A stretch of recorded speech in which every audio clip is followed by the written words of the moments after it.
Hi, Hello, everyone. everyone. Welcome to Tech Pod. We're live. Awesome.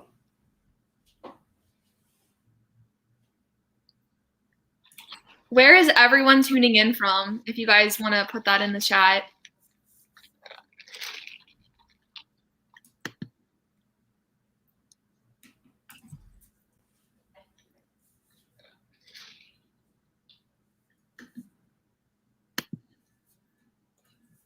Nice. We're getting some warm hellos. Yes, excited to be here too.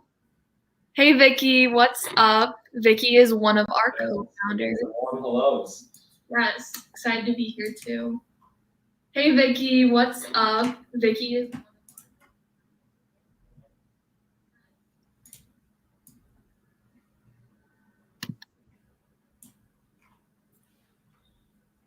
Cool. Thanks so much for coming.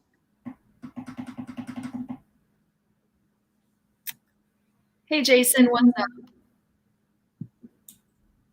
Mississippi, wow, very cool.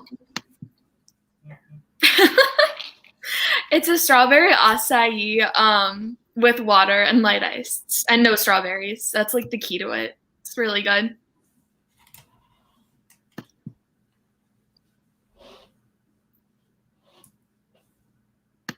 Love that people are really coming from all over. Hey, Alice.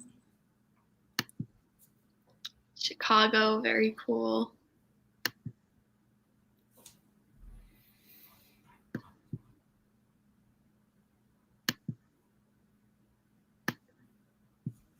Cool.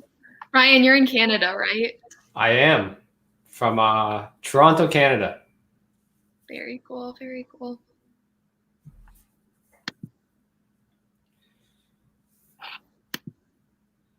Yeah, Evelyn's from Toronto. Oh, very cool. Lean's from Toronto. People all over.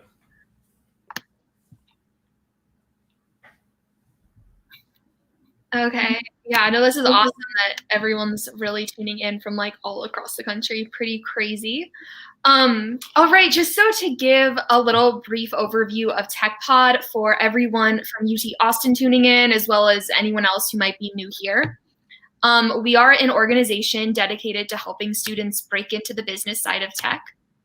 Here, I'm just gonna pull up our LinkedIn.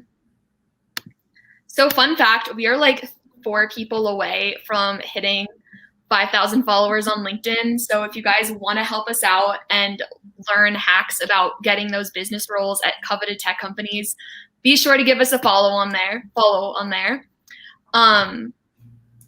We regularly post about events, about positions, and all of that kind of stuff. We've also been posting a lot of memes lately, which I feel like is something really refreshing to see on Awesome. LinkedIn. And then just to plug one more TechPod thing for everyone new here.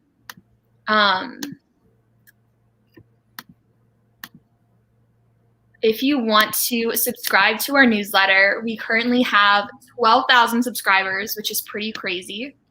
I'm going to drop the link in the chat to that. It's just techpod.substack.com. And we basically regularly send out job postings on in the business side of tech. And we also have our copywriter explain a lot of, oh wait, sorry, this is being weird. A lot of technical terminology for people with non-technical backgrounds. Technical terminology for people with non-technical backgrounds. One of our most recent ones was on HR, and as you can see, we kind of broke down like all the different areas of HR, and then also posted a lot of the different positions at tech companies with those roles. So yeah, definitely be sure to give that a subscribe. All right, now I'm going to hand it off to Ryan, who will be moderating this event. All right, Kate, thank you so much for the warm introduction. I'm going to go ahead and share screen here, and let's get ourselves started. So welcome everybody from all across Canada, US, UT Austin AKPsi. Here are our 3 panelists. You've seen the quick bios as we're kicking it in. I'm just going to go through some quick housekeeping right before we begin, and then we'll kick things off. So first things first, You will hear the stories of 3 people who successfully broke into the tech industries working in non-technical roles. And you will have the opportunities to ask questions and learn all throughout this event. Quickly about my host, myself as the host. I've been a speaker moderator for 5 different events, been a mentor with TechPod, and so I'm very happy to be here today. From Toronto, Canada, I see we have some fellow Canadians as well. Thank you for joining in. This webinar is streamed live, so act appropriately. I would say last one was not recorded. You can go wild. This one you can still go wild. I mean, it's only on YouTube. Our panel discussion will run for 15 minutes, including Q&A, with me closing off. And feel free to express yourself in the chat with your reactions. If you see something you like, type away, say woohoo, say yay, say I love it. And why don't we go test it out right now? Say yay in the audience if you're amped. Give me a little quick chat. I want to see you guys in the chat. All right, here we go. And also feel free to ask questions in the chat as we go along. So as for the sequence of the event, we're going to have some opening questions so you guys can all get to know the panelists. And then I love to have things interactive. So I'm going to throw it right back to everyone in the audience. You can ask your questions. We'll have them answered live. After that, we're going to go a little more in depth into each panelist. I'm going to have a screen share of one thing that they've published, one thing of their website that they've done, and we're going to go a little more in depth. And then we'll spend the rest of the times for audience questions, and then we'll close off for the day. All right, so I am amped, and let's go ahead and start. So we are fresh right here. So why don't we go ahead and start with some introductions. In the introductions, I'd love for each of our panelists to introduce yourselves. You can speak about professionally, a little bit personal as well. And don't be humble. I know all 3 of you are very, very well accomplished, and we want to hear about all the great things you've done so that we can learn from you today. So I'll go ahead and start with Andrew, and then we can go to Troy, and then Melisa after. So go ahead, Andrew. Yeah, thanks, Ryan. So good to see so many Toronto folks here. I'm currently based out of New York. I just moved here like about 6 months ago, but spent about 7 years in Toronto. I worked at Bell. Like I feel like everyone from Canada knows Bell. Either loves or hates it. Actually, I feel like most people hate Bell. But as for my career journey, I went to U of T. I studied finance and economics. Worked at Bell for a couple of years, and then recently pivoted to Facebook in New York City, where I'm currently a business operations lead. I feel like biz ops is kind of a catch-all for a lot of business roles, a lot of non-tech roles. So the way I see my role is essentially I'm an internal consultant for the business, and currently helping scale out initiatives to improve the performance of our global sales teams. So that's kind of my corporate job. Outside, that I like to work with startups, have helped startups raise money, help them with their growth strategy, their operating model, that kind of stuff. And I love these kind of mentorship events. Love coffee chats. So feel free to reach out to me anytime you want. Thank you very much, Andrew. Thank you very much. And would love to dig into that story later, how you came from Toronto, now you're in New York, still on the East Coast though. And Troy, go ahead. Hey guys. So as Ryan had said, my name is Troy Sweeney. I graduated from University of Virginia in 2018 and working at IBM now for a couple years now.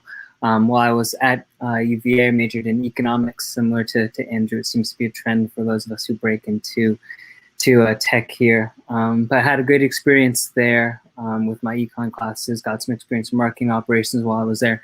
Internet, a startup in New York City, absolutely had a great time, but upon graduation really wanted to dive into some sort of rotational training program to break into tech, as the theme is here today, and found the IBM Summer Program where I've been for about 2 years now. Worked a couple roles as a BDR within business development. For those of you who know, that is great. If not, we can definitely dive into that in a little bit. Now recently was promoted to an account executive and been doing this for a couple months now, just getting my feet wet in this space. That being said, though, aside from that, really love startups, love connecting with new founders on a daily basis. And for those of you who may or may not know, check them out on LinkedIn, maybe not. Recently joined The Buzz as well, which is a storytelling platform for founders based out of the Northeast, and working as a scout and writer for them, just sort of a side project there. Happy to talk startups, tech, IBM, really anything. Love connecting with a variety of people. So yeah, definitely looking forward to sharing more about my journey and learning more about you all as well. Thanks again for having me, TechPod. All right, very interesting. We have a couple people very interested in the startup community. And yeah, Troy and I, we both work for the same company, we both work at IBM, and we both joined through the new grad sales program. So it's a cool connection point there. Yeah, definitely. All right, and Melissa. Awesome. So hi, everyone. I'm Melissa. I'm currently an associate product marketing manager at Google. I sit on the small, medium business ads acquisitions team. And I was a Google intern before starting full time. I worked on the news and civics team, focused on inclusive marketing and representative products within Google. So that was really exciting. I graduated from USC in class 2020, but a semester early before all of the craziness with COVID. And I studied business administration with a minor in communication design. Prior to working at Google or big tech, I actually started out in startups as well, so I'm really passionate about that space. I worked for a VR startup with a Teal Fellow. That was really exciting. Worked at an e-commerce startup. Worked for WeWork pre-craziness back in 2019, or actually 2018. Wow. So yeah, had kind of a really interesting journey into tech and into kind of figuring out what spaces I was really excited about, what roles really suited my talents as someone who has more of a business background than a technical background. So super happy to talk about that and have started a couple ventures with some friends. I started a nonprofit back in Shanghai where I grew up, and I also currently run a creative collective with a couple friends. All right, very, very exciting. So now that we've got a good overview of our panelists, I'd love to ping the audience just for a moment and hear. You know, a lot of you guys are students from different colleges, universities across Canada, the U.S. Love to hear. Are you a freshman, junior, senior, sophomore? Love to hear it in the chat.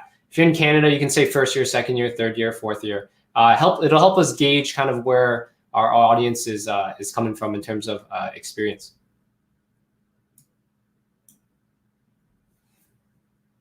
All right. So question for all of us that I think was very relevant. All of us are here because we're interested in the technology industry, and not all of us have a technical background. So I'd love to hear from each of the panelists how you became interested in the tech industry, how you landed in the tech industry, and so forth.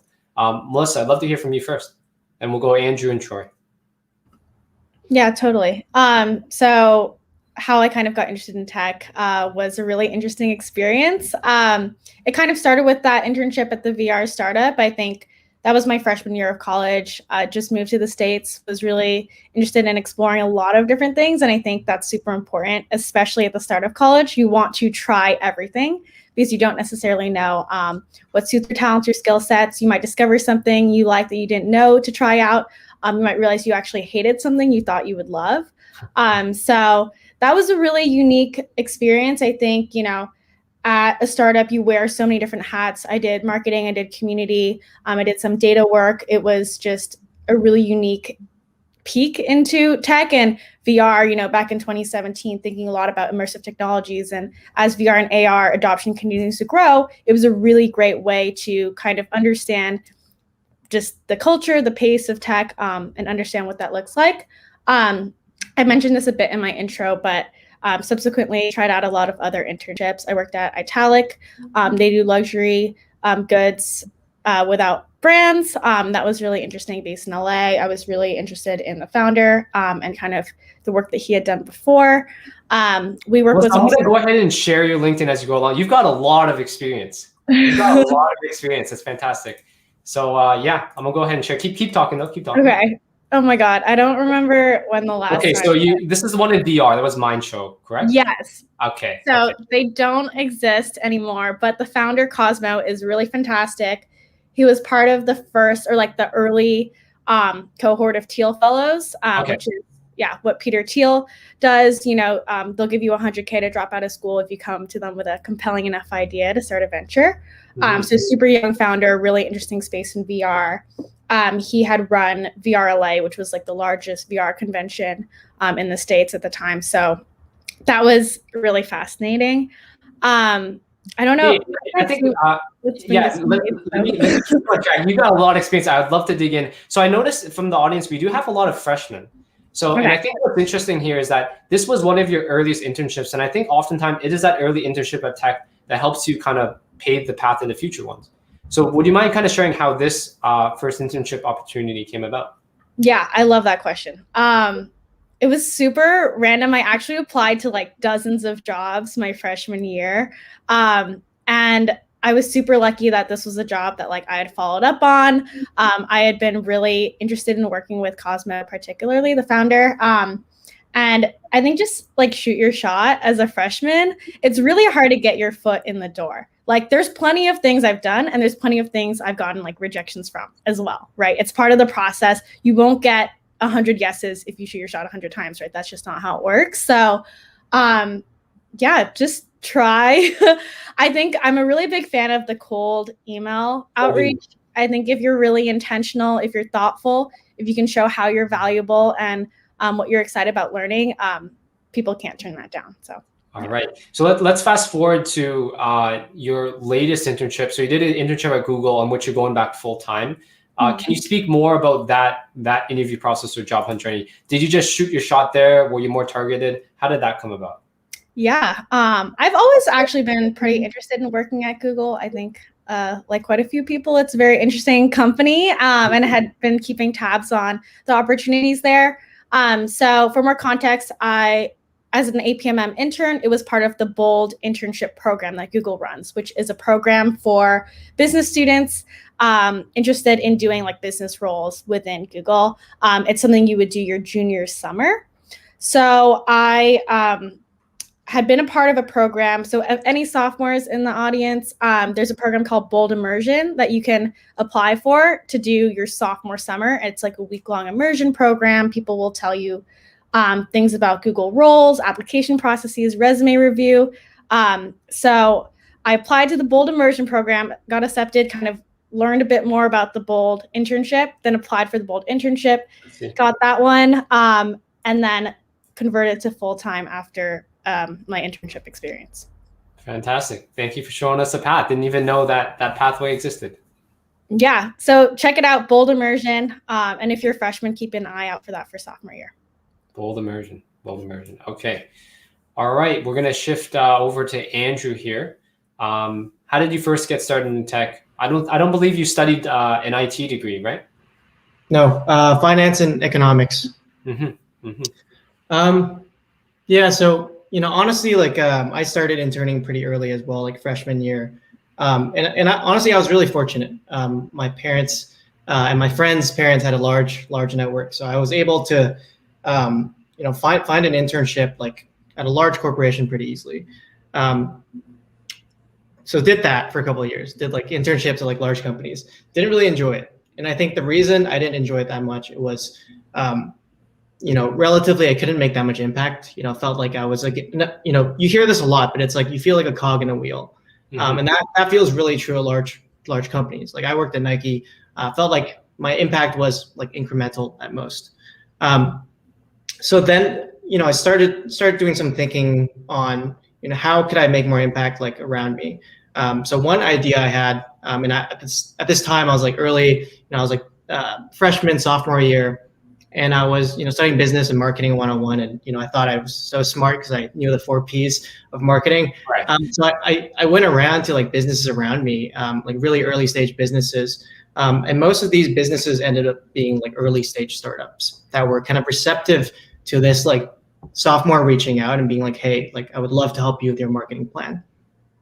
So I did that for a couple of years, did that work for free. And then, through that process, worked with a lot of software companies, a lot of like tech hardware companies, and learned a ton about kind of the early stages of a startup, like how you raise money, how you pitch investors, how you network, how you build out an operating model in the very early stages.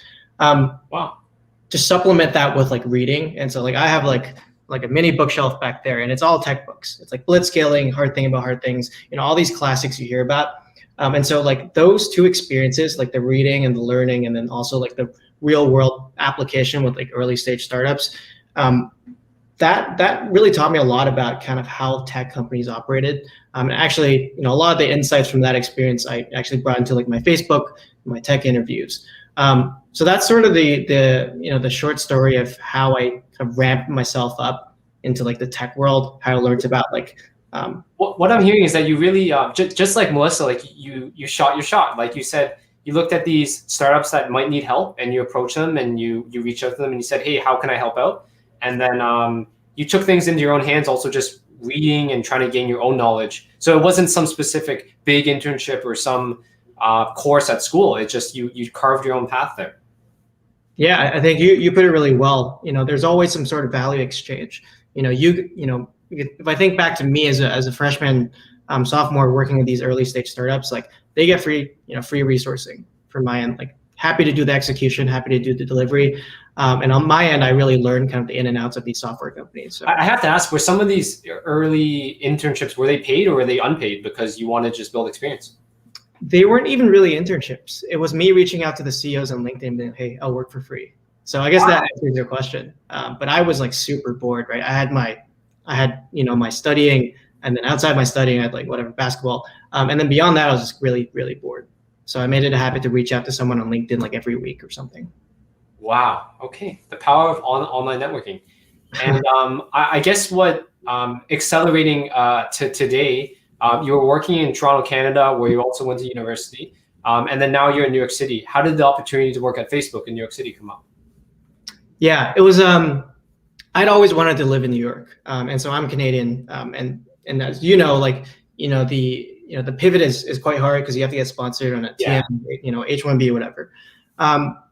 I had really wanted to work in New York just because I love the city. And so, the way I approached it was like really a huge kind of a networking push. And I think I took like 6 months where I tried to have like 3 or 4 coffee chats like every day while I was doing my job. I would literally sneak to the basement of my office building, take calls, and tell my boss I was like having like an extra long lunch or something like that. So that went on for 6 months. Did something like 42 interviews across like every tech company you can imagine. Mass coffee chats, networking, interviewing. And that's why today, like I write about my experience. I learned so much, like had kind of, was lucky enough to go through that process and learn so much from that process. And now I'm just trying to document it and see if it helps anyone else.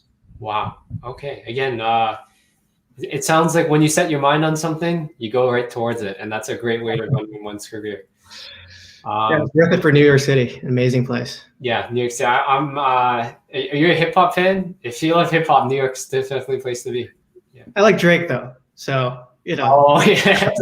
Drake makes Canada look good. All right. So Troy, working at one of the biggest tech companies in the world. I don't believe you didn't study tech, but you carved your own path. How did you end up in the technology field? Yeah, I would say that a lot of my experience is definitely consistent with Melissa and Andrew, a combination of informal gigs, formal internships, etc. Had a extremely corporate internship my freshman year, similar to Andrew as well, a family friend. Was lucky, I guess I was lucky enough to be hooked up with an internship there. Left there thinking, man, I definitely do not want to work at a company this big. I don't know why I did this. This is crazy. But then I got back to school and I realized how crucial it was that I had that initial experience. But not only that, but even that internship that I got wasn't really enough to break into tech full time. And so similar to the other panelists here, I took up a lot of informal opportunities, unpaid opportunities, one of which I believe that I feel like these positions are still around, but I was a brand ambassador for a startup called Tradeversity. They were a student-to-student marketplace for selling used goods. You may or may not have heard of it.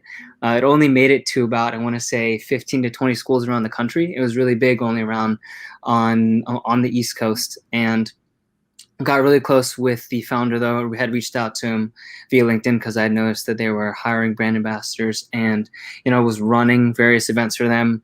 Some events where no one would show up and other events where 10 people would show up. I was running out posting flyers about the app. I was trying to get all my friends to download it. And from that experience, I, as similar to other panelists, just really gaining that experience within business was I feel like enough to get my foot in the door with other early stage startups as well. So I also worked for a company called Tilt. They were essentially So they, for those of you who don't know what Tilt is, they're essentially a fundraising platform. So let's say there's, I guess the biggest example is a college really wanted chain smokers to come to, to come to the school to have a concert. And this is, once again, this is like at scale. And they had some thousands of students raise enough money to bring the chain smokers through the Tilt platform, and the concert was sponsored by Tilt. But that being said, these unpaid experiences, I think, were really crucial for me breaking into tech. Whether you agree with unpaid internships or not, I feel like they were definitely pivotal to my experience breaking into tech. Whether it's just having something to actually talk about aside from classes, or it's gaining that actual experience with building something, working towards something, and not just having a strong name on your resume without those material experiences that you actually impact the company. And I guess one thing too that was pivotal as well as my job during undergrad, I worked for the career office, and as such, I hosted a ton of events with alumni, students, and faculty. Once again, the biggest thing here was networking, similar to you had spoken already about Andrew and Ryan, just getting to know a ton of alumni, what their career paths were, the advice that they had. For me, sort of trying to break into a tech space or various fields. One alumni worked at Oracle within their sales program, and just hearing about his lifestyle and the reasons why he got into it and where he saw his career going, I felt like business development and sales could be a great career path for me. Troy, what do you mean by lifestyle? I gotta ping you there. What do you mean by lifestyle? Is he in a Ferrari? I mean, I would not be surprised. Okay. I mean, I would say that you probably know as well as I do, sales careers can definitely be pretty lucrative if you are successful. And he was only 2 or 3 years after graduation, worked fully remote, only worked a couple hours a week, and spent the rest of his time traveling. You guys can look him up. His name's Ian Feeney. And I can definitely put his name in the chat or share it with you if you're interested. But he has had a very extraordinary path. And just hearing about the amount of hours that he works and the work-life balance that he has was something that really intrigued me, just hearing about his experience and why he got into sales in the first place, mostly because he was really into networking during undergrad, similar as I was. And I don't know if you'd agree with this or not, Ryan, but the way that I view my career at IBM is that I get paid to network with business leaders, which I think has been really great opportunity for me to grow my network and really gain experience and hear the perspective of all these business leaders, because that's the end goal for me someday, is to sort of have my own venture. But that being said, Ian, I guess, was just one of the key figures in breaking into tech, because he guided me through the process. And that's definitely one thing that I would say was crucial, is mentorship and networking and breaking into tech, as I'm sure the most of the panelists here will also agree on. Absolutely. Mentors are really key. And, the common thread I'm hearing between all three of our panelists today is having that,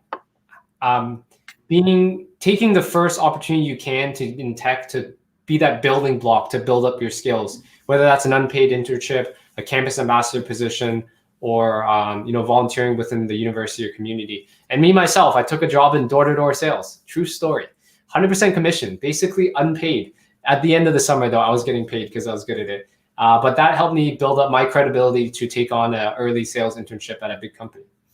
So I'd now like to, we've got a good feel for each of our panelists now. I'd now like to open up the questions from the audience, and we can go from there. As you ask questions, try to pick one panelist to give it to, just because it makes it easy to coordinate.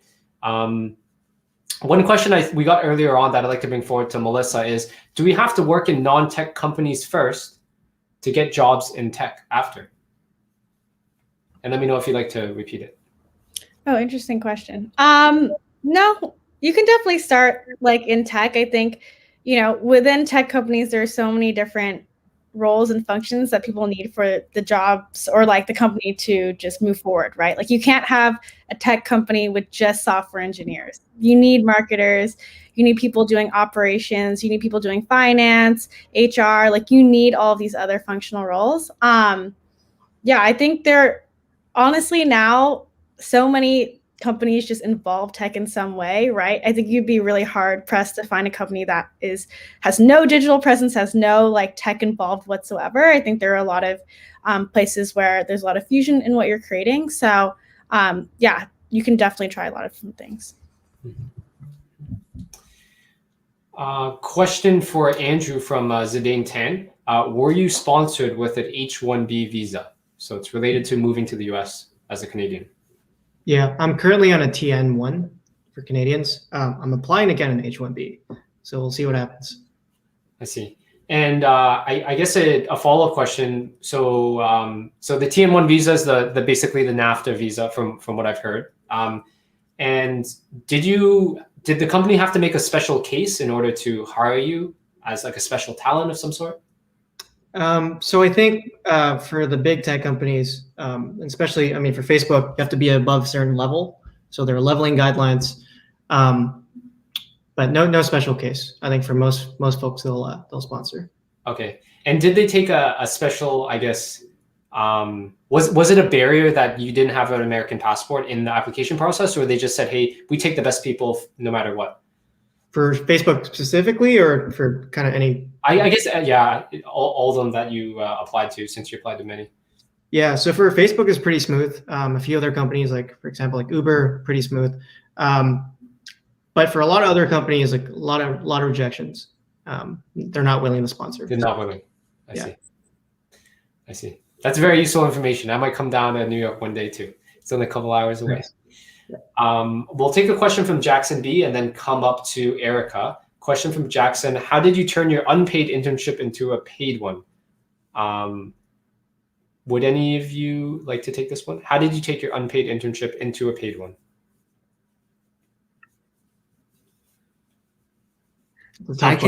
Yeah, definitely a tough question there.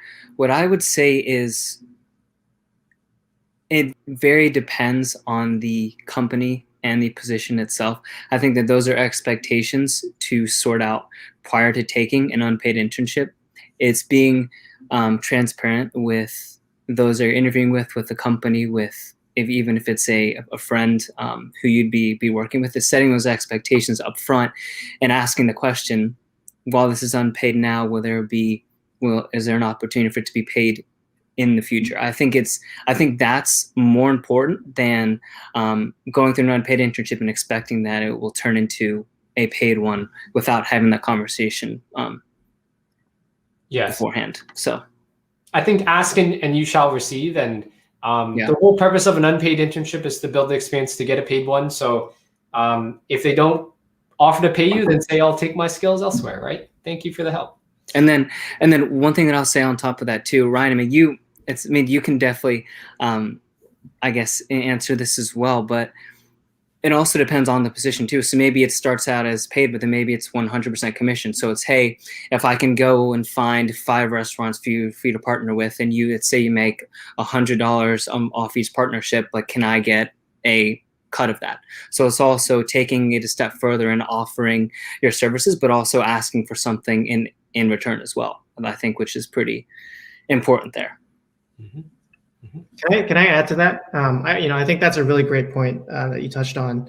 I think oftentimes, like even with like early stage startups as well, the compensation comes in different forms. So there's a stipend, there's a salary. In some cases, there's also like equity. So understanding the equity piece as well is also useful, and that is sometimes like the best form of comp, depending on the trajectory of the startup. So just keep that in mind too. That's right.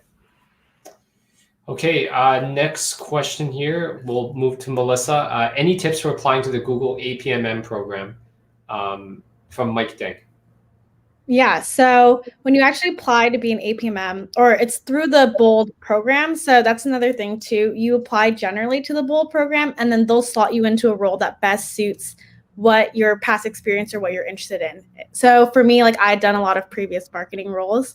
And I think my experience showed that I would slot really well into the APMM program. So if you're really excited about the APMM program, make sure that your resume really highlights things that have more of like a marketing experience, highlight an interest in tech.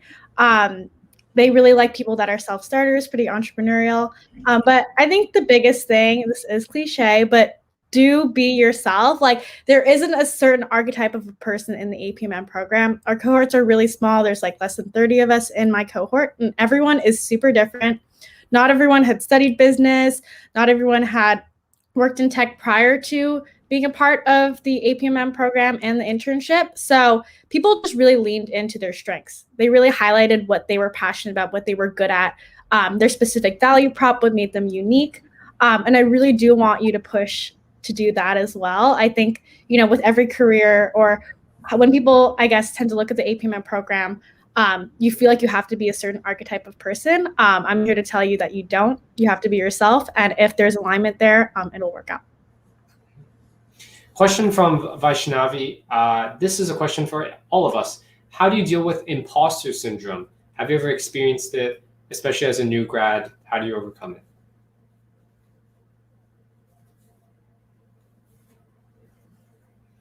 I can speak on this a little, but oftentimes I have to present to a customer on something that I'm supposed to know a lot about, but I don't know a lot about.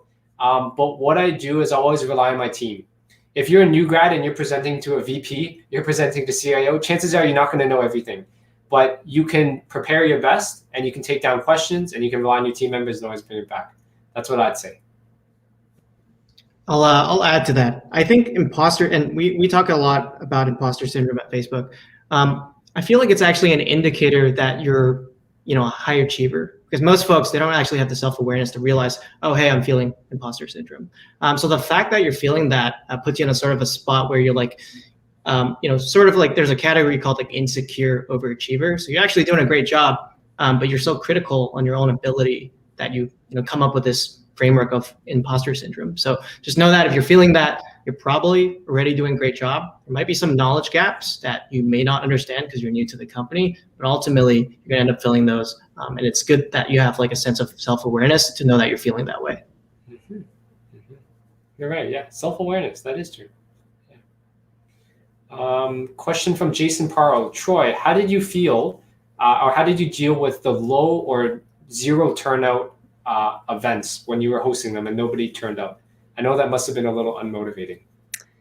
Great question, Jason. I think that something that's sort of helped me, I think this was really one of the, I guess, original experiences where I had to learn how to deal with that rejection.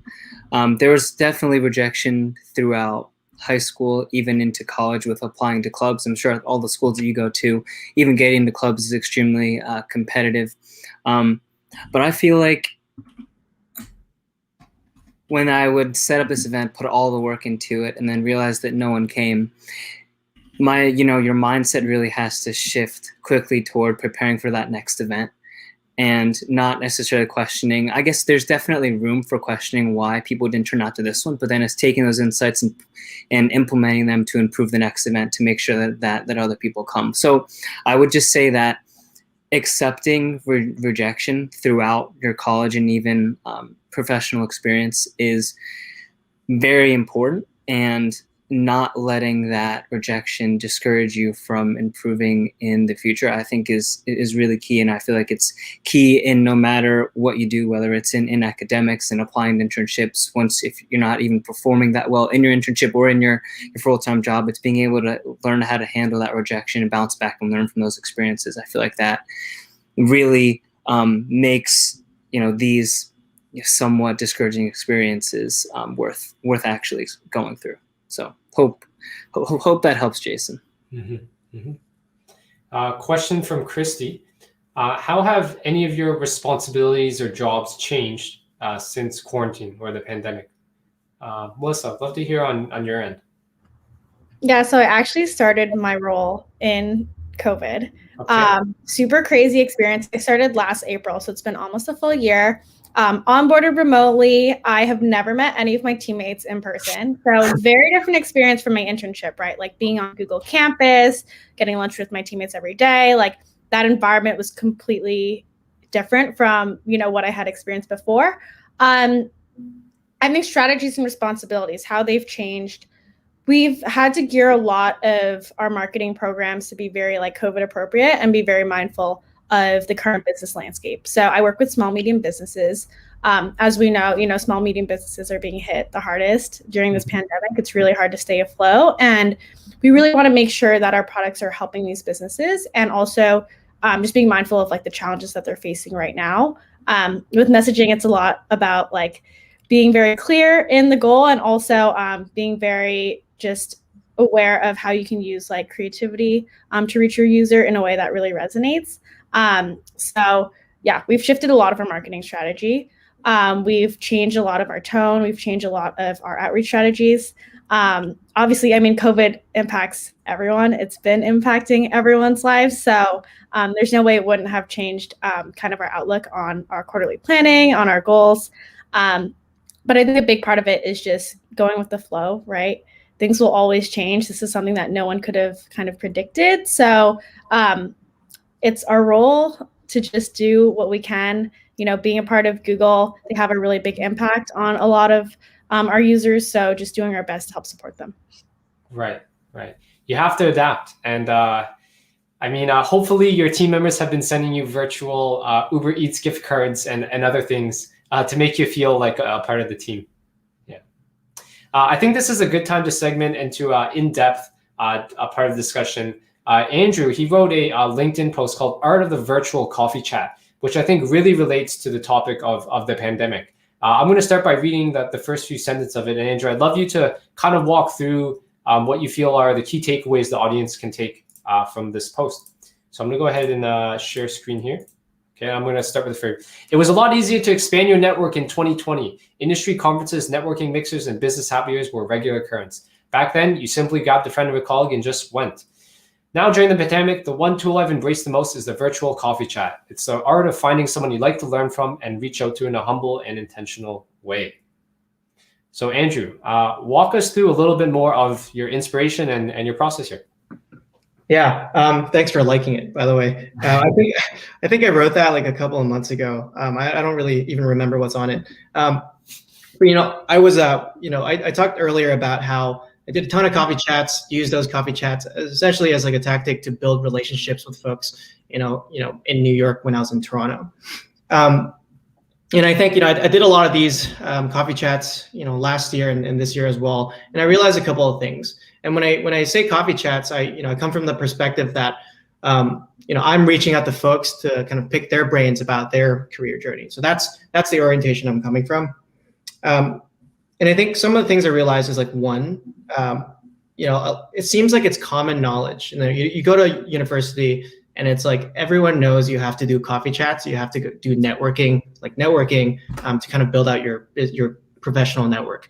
Except not a lot of people do that. With the exception of this group here. And I'll take this as a signal that everyone here, on a Tuesday evening is tuned into this video. They're probably doing a lot of coffee chats as well. So the first thing is, just go ahead and do the coffee chats. Like a lot of people don't have almost like the courage or the vulnerability to reach out to folks because they think it's awkward, transactional, mechanical, whatever. Most of the time, the folks on the other end will appreciate that you reached out, as long as you're humble, you're kind of polite, you're considerate. You have all these values in your messaging. So I'll be happy to chat. The second is that, I think back to like the first coffee chat I ever had and how incredibly awkward it was. It was just like so unorganic and there was no rapport whatsoever. And I'm pretty sure at the end I asked for like a job. I was like, hey, like, can I work for you? And so I didn't get the job, obviously, but it takes reps, right? And so I think for me, most recently when I did like the, the networking sprint, it took maybe like 5 coffee chats for me to really get into the flow and for it to feel natural. Like I was so nervous, the first few coffee chats I had, it was scripted. My intro was scripted. The questions I asked, everything was scripted. And I got to a point where after like 5 or 10 chats, I could like go in naturally, no prep, maybe like take a look at their LinkedIn and have like a really engaging conversation. So that's the second thing. It'll take a couple of reps to kind of get to where you want. So just have the patience and the confidence that you will get there eventually. And the last thing is just the focus of the chat always, for me at least, is to build rapport with the other person. Some people think it's to impress the other person. And so I've been in coffee chats where folks reach out to me and they like present like a deck, like their resume. And I'm like, this doesn't feel good. There's no rapport here. I feel like you're pitching me. I feel like I'm being used. So your goal should always be to build rapport with the other person, learn about the career journey, kind of find common points where you guys can connect. And so keeping that in mind, and with that as kind of the first principle of coffee chats, use that to guide like the structure and the content of your coffee chat. I feel like I talked a lot there. My mouth is going to, so I'll pause there. Yeah. The next speaker. It's a great point there where it does take practice. I definitely agree with that. And your key takeaway being building rapport, focusing on building a connection, as opposed to treating it like a job interview or treating it like someone to just refer you. I think that's a very powerful thing. Exactly. Melisa, I'd love to take things over to you. I mean, just one question I have to ask right at the top. You in your profile you mentioned you grew up in Manila, Bangkok, Shanghai. Now you're in the U.S. How did you go to so many places? Are your parents flight attendants? Are they diplomats? How did that happen? So super funny story. Andrew and I actually went to high school together in Shanghai. What? Yeah. So I emailed him today. I was like, oh my gosh, hello. Globetrotters. Yeah, crazy. We went to international school in Shanghai. So both my parents are actually from Malaysia. Okay. I'm first gen American. Both my parents were first gen college students. They came to the States for college. And then my dad's job just kind of took us internationally. So yeah, I think a lot of people, or this is my 5th year living in the States now. I moved to US for college. A lot of people were really surprised that I hadn't grown up in the States. But yeah, it's been fun. I think I'm really lucky to have had parents and a life experience that allowed me to travel and experience a lot of different cultures. 你会说中文吗？还可以。พูดภาษาไทยได้ไหม Hmm? I studied some Thai. That's the only thing I can say. Oh my God, my Thai is really bad. I used to be able to speak Thai fluently, and I lost all of it. I can only sing Loi Krathong. So don't even do it now, but that's the only Thai that's remaining for me. I see. And so just one thing I'll share as well, Close Friends Co. So you started a creative collective. Can you tell us a little bit more about inspiration and what that's all about? Yeah. So Close Friends is just something I do with my close friends. It's been a really fun project. It started out as a project called High Table, which my co-founder Miles and I started in 2019. We actually took that venture through Harvard's Innovation Lab. So that was really fun. Just going through the venture incubation process. It was something that we really wanted to take actually full time. With COVID hitting, wasn't something that we were able to do. So we spun it into this creative collective called Close Friends. And what we do is we work with different artists, musicians, and we just create a lot of different collaborations. We're working on something right now for Judas and the Black Messiah. So that's really exciting. That's something that I'm excited to announce in the coming month. But other than that, I think it's just been a really great way to work with people that I enjoy working with. I'm really passionate about the arts. I'm really passionate about entrepreneurship. And, work is a part of my life, but it's not everything, right? I don't live, breathe Google. It's something I do during my day, but there's also a lot of other passions that I have. And I really like carving out time in my day to explore that. Yeah, it's really great. I mean, with all the things you've achieved, landing in a great program at Google, you still find the work-life balance to have your own projects going on. That I think that's a really healthy thing. Sometimes I feel like I have no life and I'm a workaholic. So it's great to see you have a creative outlet. And Troy, so you've done some writing about your experience in finance and the venture capital space. Can you share either, I guess, your inspiration for some of the writing or maybe some of the key takeaways of the writing that for the audience to understand? Yeah, no, definitely. What I would say has really been the inspiration for this sort of side project. It seems like all three of the panelists here really have passions outside work, which I think is really great. One of my passions has been connecting with founders, hearing their stories, learning about all the various troubles that they've encountered, the success stories. And it's honestly taken me quite a bit of time to muster up the courage to actually produce content and post it. And I recently joined the Buzz team. The Buzz is a storytelling platform for founders within the Northeast, which I had mentioned prior. But this is really my first, I guess, attempt at really posting my own written content. I have always had a passion for writing. Whenever there was an option during university to take a multiple choice exam or write an essay, I always picked write an essay. And it really hadn't become apparent to me that I can also turn my career into writing, especially working in sales. All I do all day is network. I'm cold calling. I'm emailing constantly on social media, on LinkedIn constantly. But writing really hasn't been something that I've invested as much as I've really wanted to in. And just starting out, I got involved with the Buzz, and I've interviewed a couple founders now, and it's definitely always been a passion of mine, just really starting to produce that content now and post it. Don't really have too many followers on Medium, so I'm not going to plug that page, but I think that Medium is an awesome place to connect and learn more, and also especially if you're really into reading, as sort of Andrew had mentioned before, within tech. I feel like it's a great place for people to connect and express themselves in a different way than they may on LinkedIn, Twitter, on other platforms. So yeah. I think writing is definitely a great way to grow your thought leadership, and it's a great to share your portfolio work as well. Someone says, what you know about VC work, you can link them a few blog posts and say, here, I've actually published. Exactly. Hopefully, you'll also have people messaging you too. You'll have some people talking to you from your content. Yeah, no, I definitely have. And I guess one overarching theme, which I feel like we surprisingly haven't really mentioned yet, or maybe we haven't, I missed it, is building your personal brand.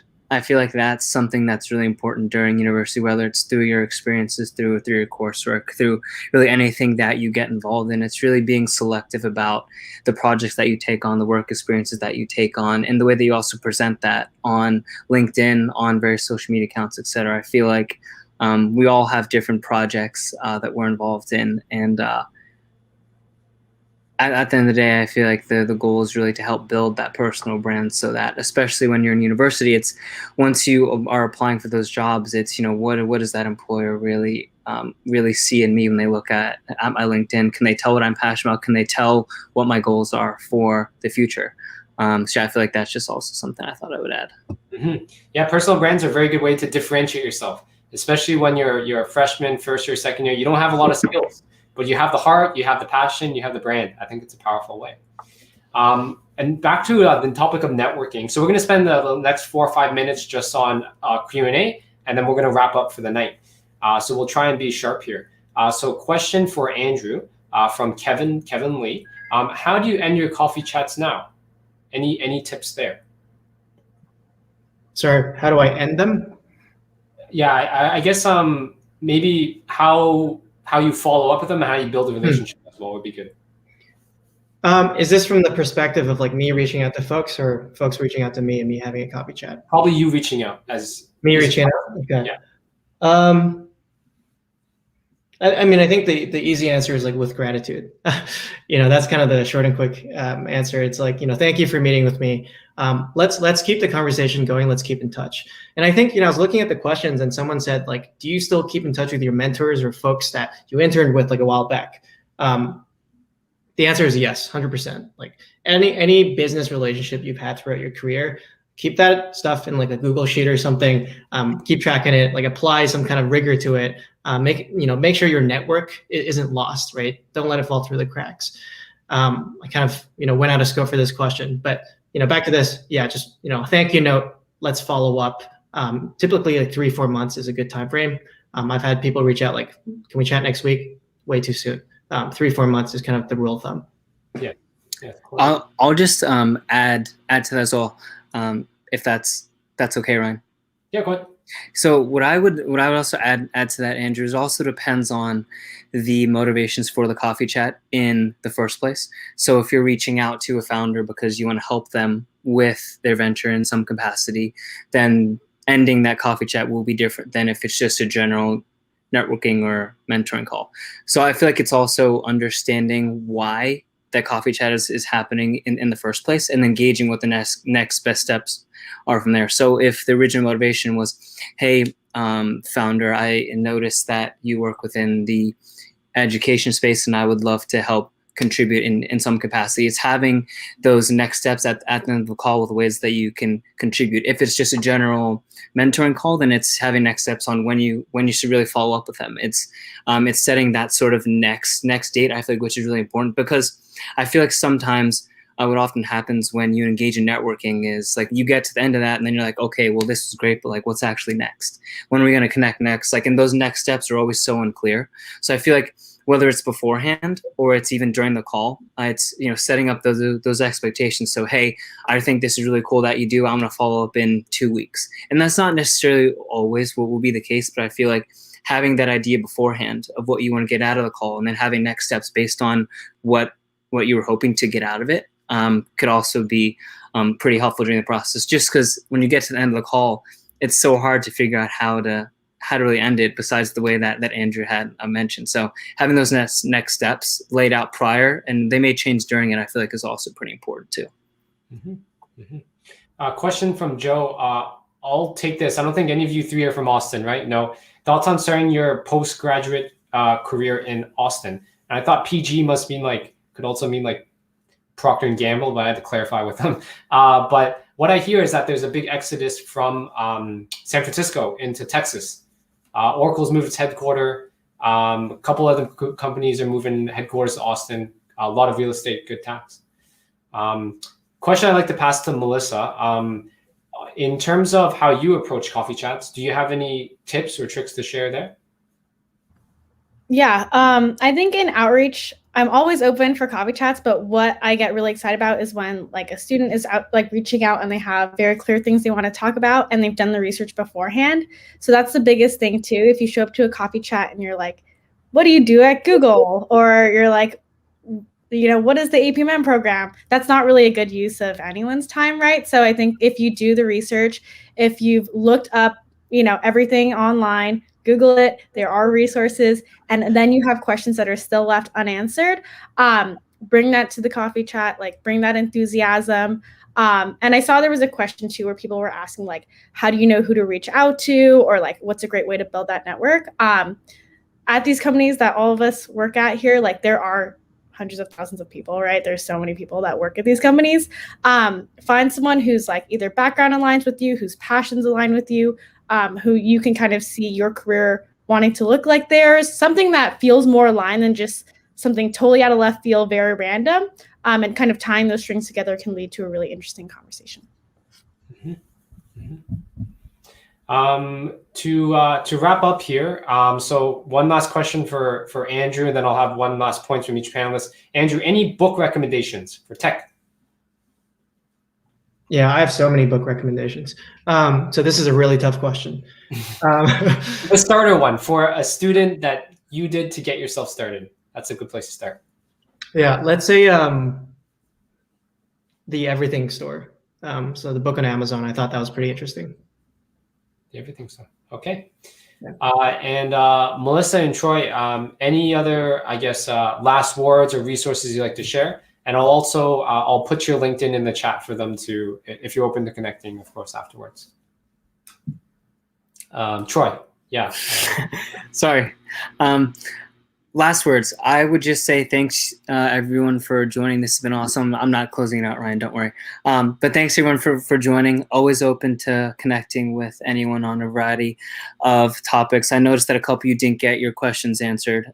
So definitely feel free to connect with me or any of the panelists, even Ryan as well, those involved with TechPod, for those follow-up answers. But yeah, I appreciate all the questions and look forward to connecting with you all outside of this webinar. Melissa, go ahead. Yeah, same thoughts there. I have a book recommendation, Uncanny Valley by Anna Wiener. Probably unconventional, but I really loved it. She chronicles her story as a woman in tech, as a non-tech person in tech. It's a real life memoir. It's really engaging. I just loved it. I think it gave like a really good insider look into tech rather than just, thinking about it, learning about it from marketing materials. She kind of cut straight to the chase. But yeah, thank you all for coming, asking really great questions, being really engaged. Yeah, you can feel free to reach out to me whenever, and good luck. All right. Have a great night, everybody. Thank you so much for attending. It was a pleasure to be the moderator and learn so much from our esteemed guests. Please keep in touch with TechPod for future events. You can follow them on LinkedIn. We've just hit 5K subscribers. Have a great night, everyone. Bye-bye. Thanks, guys.